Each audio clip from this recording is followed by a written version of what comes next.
Boa noite, senhor presidente, nobres pares, integrantes da taquigrafia, da assessoria parlamentar, da assessoria de imprensa, senhoras e senhores aqui presentes, guardas civis municipais aqui presentes, meu boa noite a todos.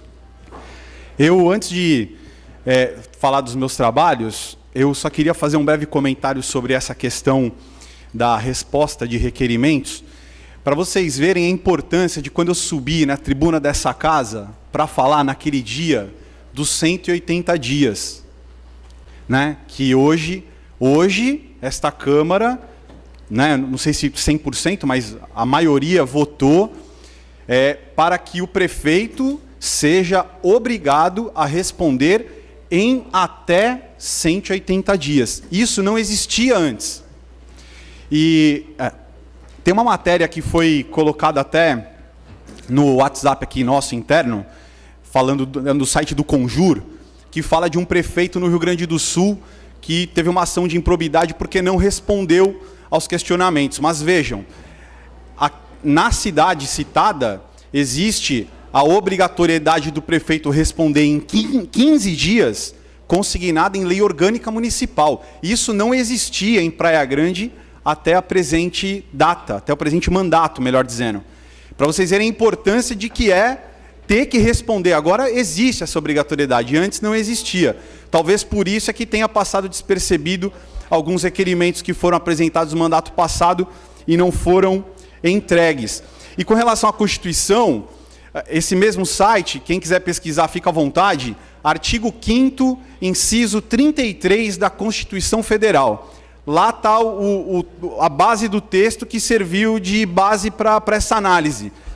E lá também não fala que existe a obrigatoriedade do prefeito responder à Câmara Municipal. O texto não é esse. Fala sobre esse assunto, mas não é explícito em relação à obrigatoriedade. Então também dá margem para discussões. Mas o que importa é que a partir deste mandato, sim, deste mandato, em até 180 dias o prefeito tem que responder. E foi feito isso porque esta Câmara entendeu a importância de ter as coisas que são aqui apresentadas respondidas pelo Executivo. Ok? Senhor presidente, senhores vereadores, requerimento. Realizada há mais de 30 anos, a procissão de Corpus Christi em Praia Grande é um dos eventos religiosos mais tradicionais de nossa região. Por sua importância, a festa católica em nossa cidade faz parte do calendário de eventos da Secretaria Estadual de Turismo. A confecção do tapete decorativo que abrilhanta as ruas dos bairros do Boqueirão e Oceã, por onde percorrem as concorridas procissões religiosas, é fruto de um abnegado trabalho que envolve muitas escolas e as comunidades católicas de Praia Grande. Este ano, pela primeira vez em sua história, o tapete decorativo montado no bairro do Boqueirão foi vandalizado por um automóvel que invadiu a área reservada e percorreu longo trecho por cima da obra de arte, o que causou enorme dissabor a todos os fiéis que se revoltaram com o ato criminoso praticado durante a madrugada da última quarta para quinta-feira, entre os dias 14 e 15 deste mês. A ocorrência aconteceu entre meia-noite e 6h30 da manhã, acredita-se. Felizmente, o vândalo não obteve êxito, pois a comunidade católica do Boqueirão se juntou novamente por volta das 8 horas e consertou com muita eficiência o estrago cometido. Isso exposto, requer a mesa ouvido plenário e satisfeitas as formalidades regimentais, que este requerimento seja enviado ao senhor prefeito Alberto Mourão, para que solicite à Subsecretaria de Segurança Pública e ao SICOI a apuração das imagens gravadas pelas câmeras de monitoramento da Avenida Castelo Branco, entre as ruas Copacabana e Presidente Costa e Silva, com especial atenção para as câmeras da região do Chafariz, esquina com a praia, e Rua Roberto Soge, compreendendo o horário da meia-noite da quarta-feira às 6h30 do dia 15 de junho de 2017. E, em seguida, retorne a esta casa informando-nos o que se constatou sobre a identificação do veículo infrator. Sala Emancipador Oswaldo Toschi, 21 de junho de 2017, Leandro Rodrigues Cruz, vereador. Em discussão, o requerimento do nobre vereador. Em votação, os vereadores que estiverem de acordo, perguntas que estão, aprovado o requerimento de Vossa Excelência, nobre vereador. Senhor presidente, senhoras e senhores vereadores, requerimento. Praia Grande é uma das cidades do Brasil que mais aumentou sua população nos últimos anos. Hoje, somos mais de 300 mil habitantes, sem contar milhares de outras pessoas que aqui possuem sua segunda residência. Enquanto a Praia Grande cresce e se desenvolve de maneira rápida, algumas empresas prestadoras de serviços em nossa cidade não têm observado esse aumento vertiginoso da demanda. É o que acontece, por exemplo, com a Companhia Piratininga de Força e Luz CPFL, que atende seus usuários no escritório da empresa, localizado no edifício Beatrix Boulevard, instalado na Avenida Brasil, número 600, na sala 301, no bairro do Boqueirão. Com a crescente demanda daqueles que procuram aquele escritório para resolver seus problemas de conta de luz, o espaço disponível para atendimento ao público ficou exíguo, o que compromete o mínimo de conforto para quem tem que ficar horas na fila, na maioria das vezes em pé, e como este vereador constatou, com o banheiro destinado aos clientes sem funcionamento. Por termos comprovado a precariedade das acomodações no atendimento do escritório central da CPFL em Praia Grande, onde os usuários se submetem às enormes filas, com duração de pelo menos 1h30, é que requer à mesa, ouvido do outro plenário, e observadas as formalidades regimentais, que uma cópia deste requerimento seja enviada ao diretor regional da CPFL na Baixada Santista, senhor Pedro Paulo De Rico, para que nos responda os seguintes questionamentos. 1. Quantos usuários da empresa são atendidos mensalmente no escritório central da companhia, localizado no edifício Beatrix Boulevard? 2. Quando a empresa pretende implantar um novo escritório que possa abrigar de maneira mais digna toda a demanda existente? 3. Existe a possibilidade de se colocar mais 2 funcionários para realizar o atendimento nesse escritório até que se concretize a referida mudança? Sala Emancipadora Oswaldo Toschi, 21 de junho de 2017, Leandro Rodrigues Cruz, vereador. Em discussão, o requerimento do nobre vereador. Em votação, os vereadores que estiverem de acordo, permaneçam como estão. Aprovado o requerimento da excelência, nobre vereador. Senhor presidente, senhoras e senhores vereadores, justificativa. A atitude de procurar um hemocentro para doar sangue é uma das mais nobres do ser humano. No Brasil, o número de doadores de sangue é irrisório. Menos de 2% da população doa sangue regularmente. Em Praia Grande, esse número de doadores não deve diferir da estatística nacional. Este vereador entende que, para aumentar o número de pessoas doadoras, o poder público deve facilitar essas doações, indo aos bairros para coletar o sangue dos doadores próximo de suas residências.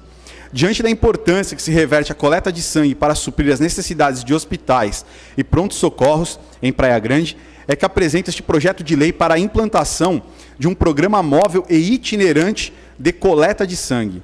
Programa este que também deve cadastrar os doadores de órgãos e medula óssea. Esta lei municipal implicará em uma hemorrede pública de coleta de sangue, através do serviço itinerante, devidamente fiscalizado pelo setor competente da Secretaria de Saúde. As campanhas para a divulgação deste programa devem envolver os órgãos públicos e entidades privadas para informar e conscientizar a população sobre a facilidade de doar sangue, se cadastrar como doador de órgãos e da importância da doação da medula óssea para salvar vidas. Diante do exposto, peço a colaboração dos nobres vereadores desta Casa para se sensibilizarem e aprovarem o projeto de lei que trata da implantação de um programa de fundamental importância para a nossa cidade. Projeto de lei dispõe sobre a implantação de programa móvel e itinerante de coleta de sangue e cadastramento de doadores de órgãos e medula óssea e da outras providências. Projeto de lei será encaminhado às outras comissões, senhor vereador. Tem ainda mais uma indicação que quero passar direto à mesa. Suas indicações serão encaminhadas ao senhor prefeito municipal. É só isso por hoje. Uma boa noite a todos.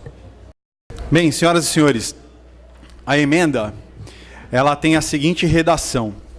Ela pretende incluir um parágrafo que diz o seguinte: o orçamento contemplará a concessão de benefícios e vantagens que promovam a equiparação salarial dos ocupantes de cargos efetivos de atendentes de educação e técnico desportivo.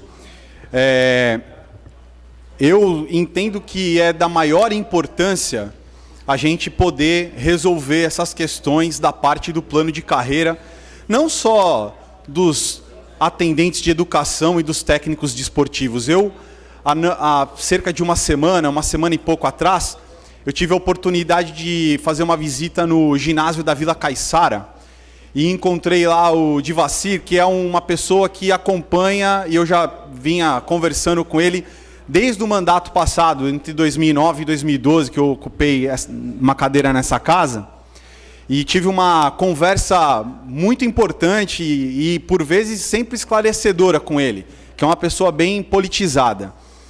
E ele me pontuou a questão do plano de carreira também para os trabalhadores, né? O plano de carreira para as atendentes de saúde, o plano de carreira para os agentes administrativos, para todas as funções da estrutura organizacional da prefeitura que ainda não possuem plano de carreira. Mas aí eu pego o projeto, da maneira que nós estamos votando hoje, e no seu capítulo 7, que trata das despesas com pessoal, está aqui escrito, artigo 8º, desde que respeitados os limites e as vedações previstos nos artigos 20 e 22, parágrafo único, da Lei Complementar 101 de 2000, que é a Lei de Responsabilidade Fiscal, fica autorizado o aumento da despesa com pessoal para 1. Concessão de vantagem ou aumento de remuneração, criação de cargos, empregos e funções ou alteração de estruturas de carreiras. Então, a grosso modo, para ficar bem claro, no projeto que essa Câmara está votando da maneira, vamos dizer, sem a emenda da vereadora, da maneira como o projeto chegou aqui na casa, plano de carreira está sim contemplado. Não só para A, B ou C, mas para toda a estrutura. Só que aí nós vamos entrar numa outra discussão, que é a discussão de, será que é a Câmara Municipal de Praia Grande que precisa colocar para a categoria, seja ela qual for, o que é o plano de carreira de cada um? Ou será que a categoria internamente precisa conversar entre si, voltar naquela ideia de diálogo, que muitas vezes as pessoas esquecem dessa palavrinha mágica, e tão importante, e infelizmente tão em falta nos dias de hoje, não só em Praia Grande, mas no Brasil. Então, a gente, eu gostaria de ver, porque eu pergunto para as categorias e eu não vejo. Sabe o que eu escuto? Eu escuto assim, mas vai deixar na mão do sindicato? É isso que eu escuto. Então, assim, vocês são funcionários da prefeitura? Pô, eu gostaria de ver esse plano de carreira da proposta de vocês. Meu gabinete está aberto para a hora que vocês quiserem. Vereador. Gostaria. Getúlio, mas o Getúlio é o quê na prefeitura? Vereador.